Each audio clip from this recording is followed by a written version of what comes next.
Assalamualaikum warahmatullahi wabarakatuh. Terima kasih atas kesempatannya.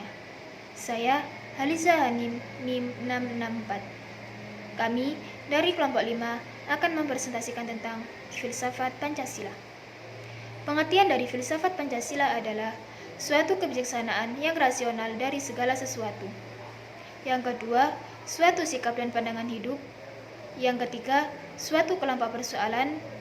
Yang keempat, suatu kelompok teori dan sistem. Yang kelima, suatu proses kritis dan sistematis dari segala pengetahuan manusia. Yang keenam, suatu usaha untuk memperoleh pandangan yang komprehensif.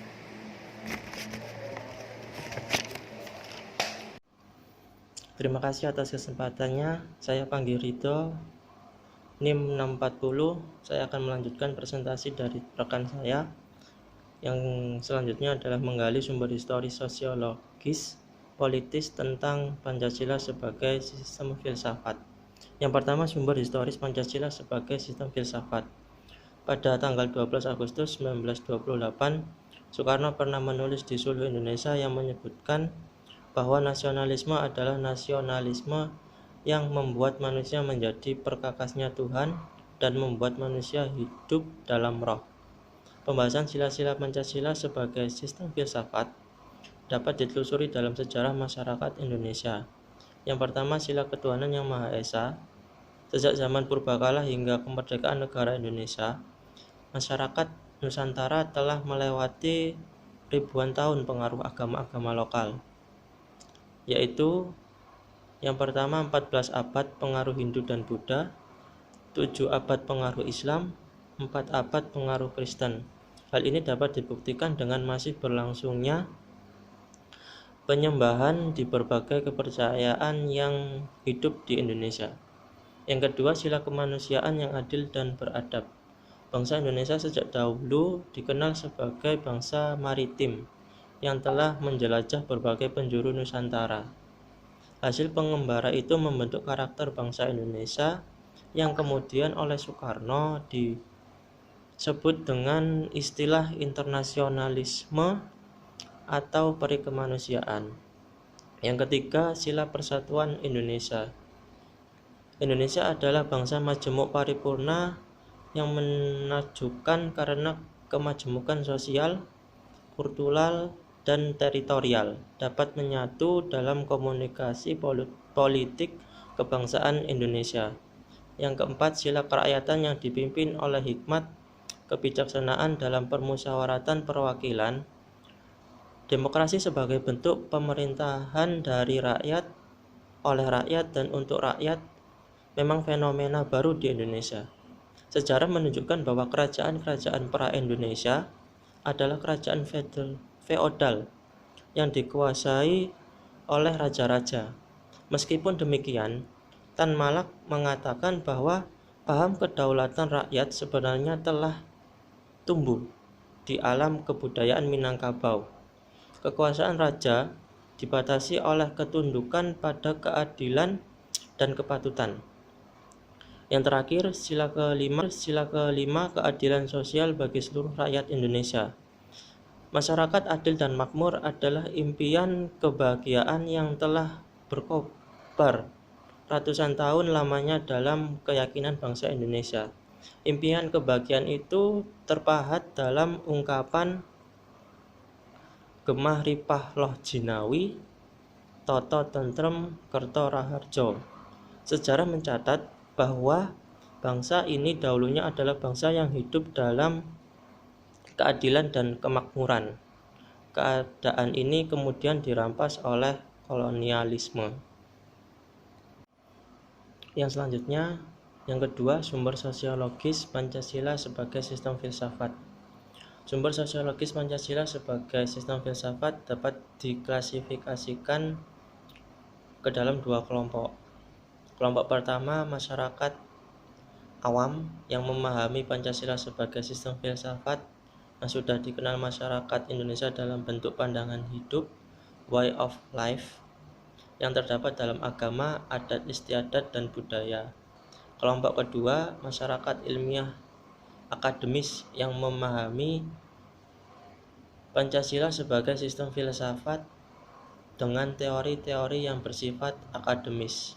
Kelompok pertama memahami sumber sosiologis Pancasila sebagai sistem filsafat, pandangan hidup atau kearifan lokal yang memperlihatkan unsur-unsur filosofis Pancasila itu masih terbentuk pedoman hidup yang bersifat praktis dalam berbagai aspek kehidupan. Selanjutnya yang ketiga, sumber politis Pancasila sebagai sistem filsafat. Pada awalnya, Pancasila merupakan konsensus politik yang kemudian berkembang menjadi sistem filsafat. Sumber politis Pancasila sebagai sistem filsafat dapat diklasifikasikan ke dalam dua kelompok. Kelompok pertama meliputi wacana politis tentang Pancasila sebagai sistem filsafat pada sidang BPUPKI, PPKI, dan Kuliah Umum Soekarno antara tahun 1958 dan 1959 tentang pembahasan sila-sila Pancasila secara filosofis. Kelompok kedua mencakup berbagai argumen politis tentang Pancasila sebagai sistem filsafat yang disuarakan kembali di era reformasi dalam pidato politik Habibie tanggal 1 Juni tahun 2011. Terima kasih. Terima kasih atas kesempatannya. Saya Firian Diargo dengan NIM 633. Di sini saya akan melanjutkan presentasi yang telah dilakukan rekan saya. Slide selanjutnya adalah tantangan Pancasila sebagai sistem filsafat. Tantangan Pancasila sebagai sistem filsafat terdiri dari kapitalisme dan komunisme. Kapitalisme adalah aliran yang meyakini bahwa kebebasan individu pemilik modal untuk mengembangkan usahanya dalam rangka meraih keuntungan sebesar-besarnya merupakan upaya untuk menyejahterakan masyarakat. Yang kedua, komunisme. Sebuah paham yang muncul sebagai reaksi atas perkembangan kapitalisme sebagai produk masyarakat liberal. Slide selanjutnya, hakikat atau esensi Pancasila sebagai sistem filsafat. Yang pertama, hakikat sila ketuhanan terletak pada keyakinan bangsa Indonesia bahwa Tuhan sebagai prinsip utama dalam kehidupan semua makhluk. Yang kedua, hakikat sila kemanusiaan adalah manusia monopluralis. Yang ketiga, hakikat sila persatuan terkait dengan semangat kebangsaan. Yang keempat, hakikat sila kerakyatan terletak pada prinsip musyawarah. Dan yang kelima dan terakhir adalah hakikat sila keadilan terwujud dalam 3 aspek. Yang pertama, keadilan distributif, legal, dan konsumtif. Terima kasih. Assalamualaikum warahmatullahi wabarakatuh. Nama saya Zulkifli Afta Islam Maulana dengan NIM 665. Di sini saya akan menjelaskan tentang dinamika Pancasila sebagai sistem filsafat. Pada pemerintahan Soekarno, Pancasila sebagai sistem filsafat dikenal sebagai istilah filosofis Dronlet, yang merupakan perenungan filosofis Soekarno atas rencana berdirinya negara Indonesia merdeka. Ide tersebut dimaksudkan sebagai dasar kerohanian bagi penyelenggaraan kehidupan bernegara.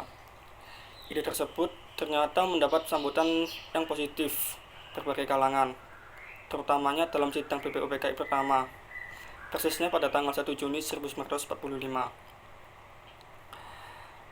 Pada pemerintahan Soeharto, bentuk Pancasila sebagai sistem filsafat berkembang yang lebih praktis. Yang lebih tepatnya adalah Weltanschauung.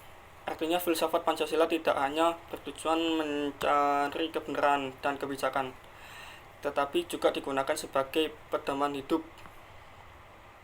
Terima kasih. Sebelumnya, terima kasih atas kesempatannya. Di sini saya akan meneruskan penjelasan dari teman saya yang sebelumnya esensi, dan saya akan menjelaskan tentang urgensi Pancasila dalam sistem filsafat.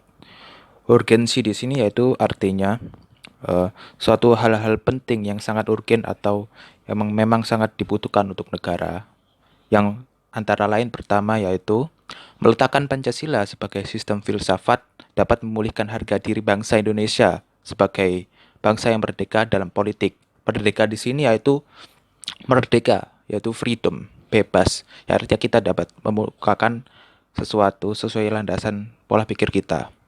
Dalam hal politik, yuridis, dan juga merdeka dalam mengemukakan ide-ide pemikirannya untuk kemajuan bangsa dan sebagainya. Jadi di sini yang pertama yaitu sebagai filsafat yang dapat memulihkan harga diri, yaitu kita itu dapat memulihkan harga diri bangsa sesuai yang dengan ajaran yang dibawa oleh kaum-kaum sebelumnya yang berdasarkan pada Pancasila itu sendiri. Yang artinya yaitu seperti kita memulihkan seperti obat yang dapat memulihkan sesuatu. Nah, obat itu yaitu Pancasila, yaitu landasan filsafatnya itu sendiri. Dan kedua yaitu Pancasila sebagai sistem filsafat membangun alam pemikiran yang berakar dari nilai-nilai budaya bangsa yang bertujuan untuk menghadapi berbagai macam ideologi dunia. Jadi, ketika kita menghadapi dari berbagai macam ideologi yang ada di dunia ini, kita mampu membentengi diri kita dari Pancasila itu sendiri. Jadi, Pancasila sebagai tameng kita sendiri untuk meneruskan pemikiran yang berakar dari nilai-nilai budaya yang berujung untuk mencapai budaya bangsa Indonesia sendiri. Dan ketiga yaitu Pancasila sebagai sistem filsafat yang menjadi dasar pijakan untuk menghadapi era globalisasi ini, yang dapat melunturkan semangat kebangsaan dan juga melemahkan sendiri perekonomian. Itu sangat harus dianjurkan untuk Pancasila sebagai pijakan kita, sebagai pedoman kita untuk menghadapi yang perekonomian kemudian yang melemah seperti melemahnya harga rupiah dan sebagainya. Jadi kita itu juga harus bisa mendalami dasar-dasar negara yang berasal dari Pancasila itu sendiri untuk membangun perekonomian, membangun semangat juang dari bangsa Indonesia itu sendiri. Keempat yaitu Pancasila sebagai way of thinking dan way of life, yang dalam arti sebagai jalan untuk cara kita berpikir ke depan, bagaimana nasib bangsa Indonesia itu sendiri. Jadi ketika kita menghadapi kehidupan modern dan kehidupan yang selama ini berbeda dari budaya kita selanjutnya, kita dapat mentolerir atau kita dapat mengcover itu dengan pemikiran-pemikiran dari budaya-budaya kita. Dari sini kita dapat menyimpulkan bahwa pada sistem filsafat keempat ini, yaitu urgensi keempat ini, kita mengetahui bahwa pada saat zaman modern yang mungkin pada saat ini sudah ada, kita bisa menjaga keseimbangan antara cara bertindak dan cara berpikir sehingga tidak dapat menimbulkan kerusakan lingkungan dan mental dari suatu bangsa itu sendiri. Sekian, terima kasih. Terima kasih atas kesempatannya. Kasus pada sila ketiga yaitu Prabowo lebih hebat dari Jokowi. Memang banyak katanya, semua media online, pengamatan, televisi, media cetak, yang juga digemarkan oleh para supporter Prabowo dan Gerindra di media sosial seperti Twitter dan Facebook. Tentu, mereka semua untuk mengeklaim demikian. Tetapi, dengan terpilihnya Jokowi sebagai presiden, seharusnya kubu Prabowo mendukung segala semua program kinerja yang dibuat oleh Jokowi.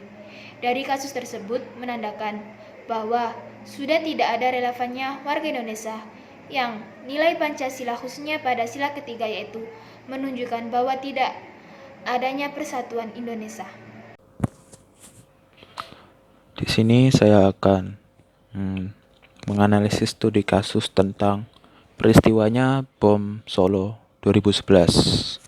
Di sini diperistiwakan bahwa ledakan bom bunuh diri yakni di gereja GBIS Kapunton Solo, Jawa Tengah yang terjadi pada pukul 11 WIB waktu Indonesia Barat, Minggu 25 September 2011.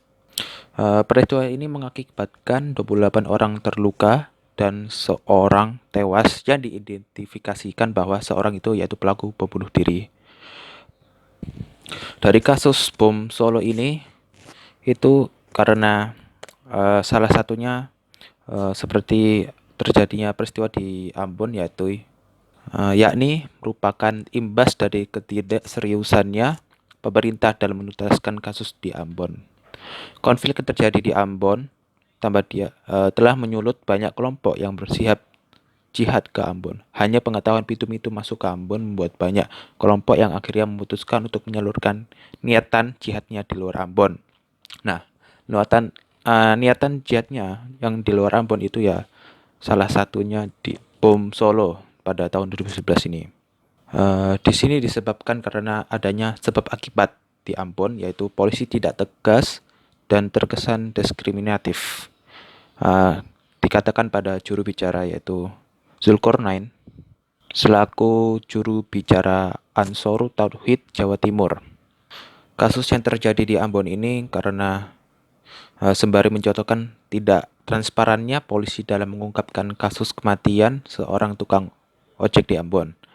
Nah, dari situ, kata Zulkarnain, kami tahunya si tukang ojek di Ambon tidak diautopsi. Jadi, jangan heran kalau ada yang marah. Nah, dari kasus Ambon itu sendiri, maka karena pemerintah yang sangat tidak transparan untuk mencoba mengungkapkan kasus tersebut, maka akan kata Zulkarnain, juru bicara, selama pemerintah atau penegak hukum tidak tegas dan transparan dalam menyikapi kasus seperti di Ambon, selama itu pula aksi-aksi seperti yang terjadi di Solo akan terus terulang. Nah, dari kasus tersebut menandakan bahwa sudah dari tidak relevannya warga Indonesia dengan nilai Pancasila, khususnya pada sila pertama, yaitu menunjukkan bahwa tidak adanya adanya pendangkalan iman, yaitu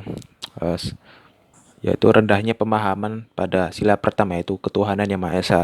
Karena dari sini saya menyimpulkan bahwa masyarakat sendiri juga tentunya harus memperkuat keimanan mereka, karena itu sebagai suatu perwujudan untuk bisa membangun Indonesia lebih baik lagi, daripada masyarakat sendiri yang harus mengalami risiko tersebut karena masalah-masalah seperti terorisme di Indonesia. Maka sepatutnya kita harus sadar bahwa sila pertama haruslah sangat penting diajarkan di sekolah-sekolah maupun dalam prakteknya sendiri. Terima kasih.